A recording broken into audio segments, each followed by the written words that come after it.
Hi, it's great to be here. You can probably tell from my accent, I also am not from here. I've travelled over from Manchester this morning, so please nobody take my wheels from my car. That would be great. Listen, if the Mancunians and the Liverpoolians can't have a go at each other, the world's changed in a way I'm terrified of.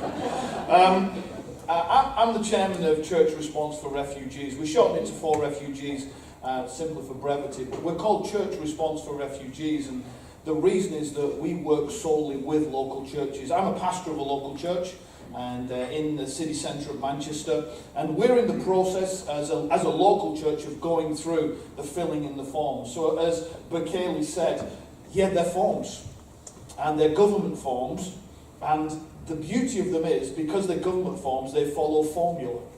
And one of the things that we'll get to as we talk through this, and Sean will tell you from the experience of that they've been through with Caritas in Salford, that actually there's ways to get through this that are straightforward and can be coached and help you do it. And that's where we see our role as Church Response for Refugees.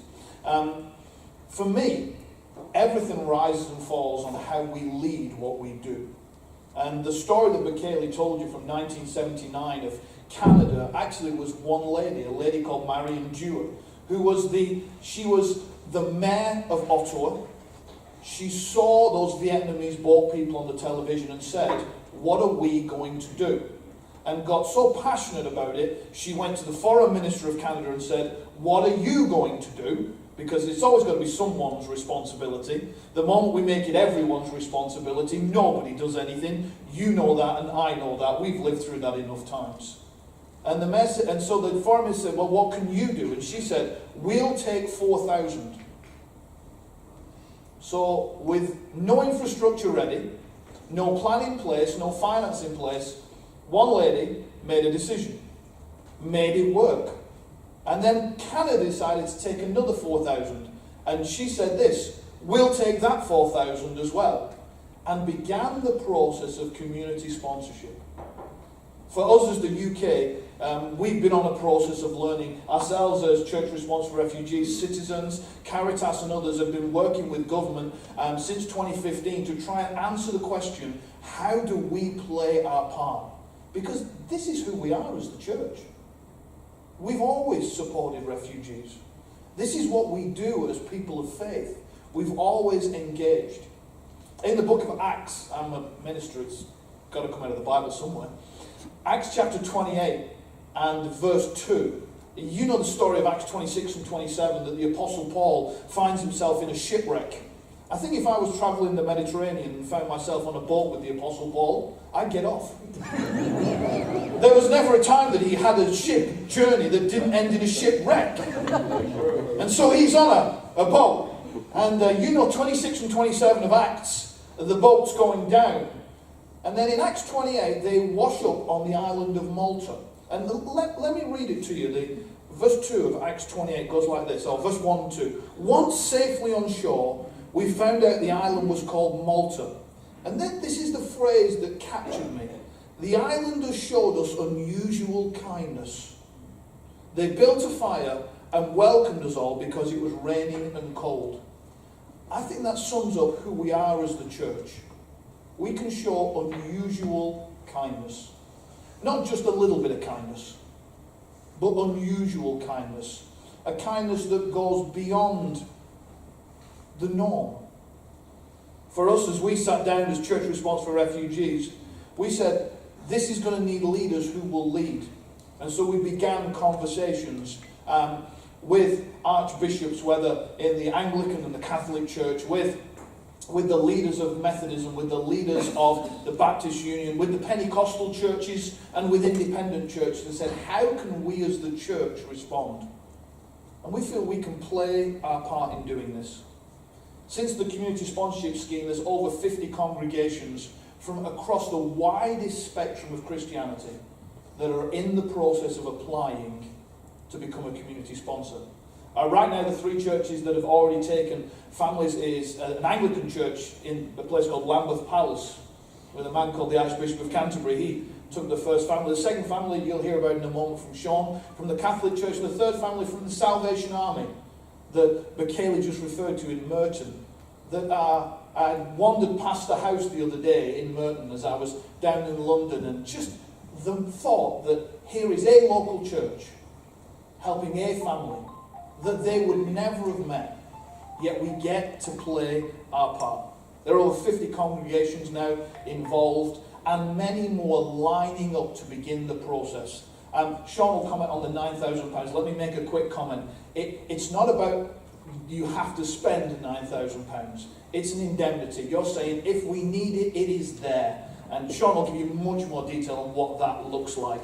Our role as Church Response for Refugees is to support the churches. How do we do that? Well, we'll help walk you through filling in the forms. It is right that the forms are complicated. It is right that the forms are detailed, because we're dealing with people's lives. We're taking responsibility for families, for children. It is right that we have to work our way through them carefully, but it's also right that we get good support to do it. We see that as part of our role as Church Response, to walk with churches through the process to help them do it. It's part of our role to bring some cultural training to help understand, to help see how the culture of Syria is different to the culture of the UK, and where the clashes can occur and how we can avoid them as local churches working with people. Part of our role is the guidance for the engagement, is talking you through what needs to be understood by the family, how you help them understand it without belittling them, but without working too hard at the same time. There's a tension point that we have to find in doing that, but also with accessing housing. So we have the opportunity for you as a local church, for you, if you're going, the challenge for us is housing, then we have the ability to find you the finance to actually purchase a house and then be able to look after the family in the midst of that. And we're excited to be able to do that and help people make that difference. We're creating hubs right now so that groups can support one another, talk through the challenges they've got, and allow them to work together to build more and more. A key part of our role as well as citizens is actually the political engagement. Whether it is with the Home Office, and I'm there Tuesday for half a day, talking through the challenges that have come up so far and how we avoid them. Let me tell you something about the Home Office team, the civil servants.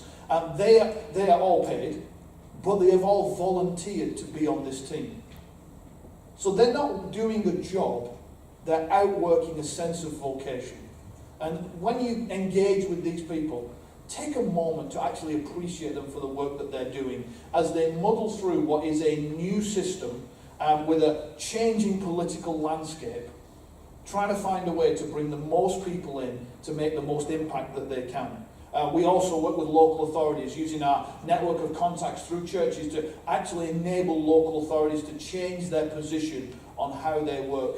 In our city in Salford, where my church is based in Salford, then we work alongside the mayor to have the conversation, what does this look like?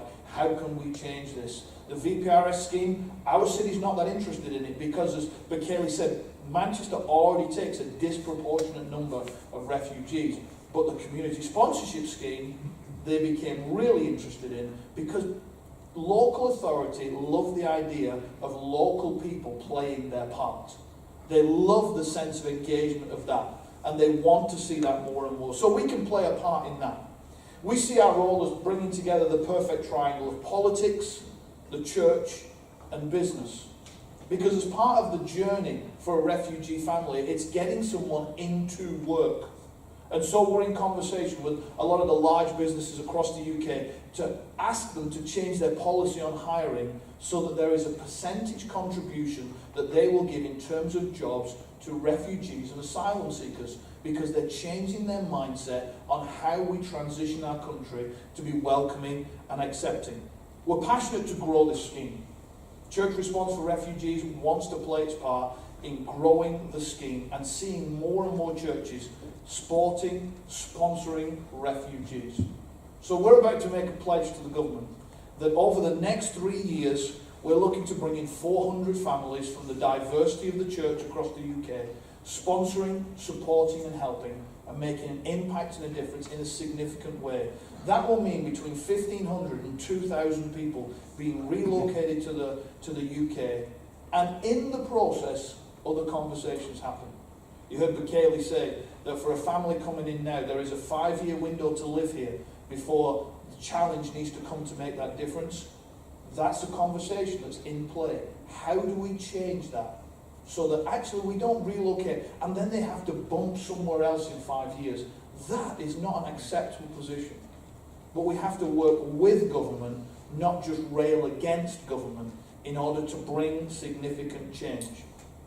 Acts 28 and verse 2, unusual kindness that a people gave. But the journey on Malta finishes in verse 10.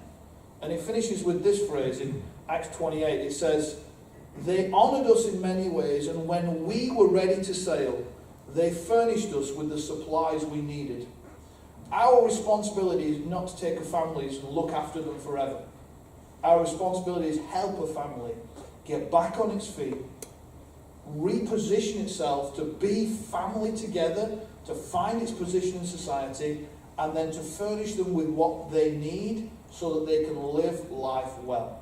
Thank you so much for your passion to be here today. To give up a Saturday morning to be here is just amazing. For me, as a local church pastor, to have church people passionate about it. I love it in my church, but I love to see it across the denominations and across the whole breadth of Christianity, that we together can make a difference. If we can help you at Church Response for Refugees, then we would love to play a part in doing that. Thank you so much for your time.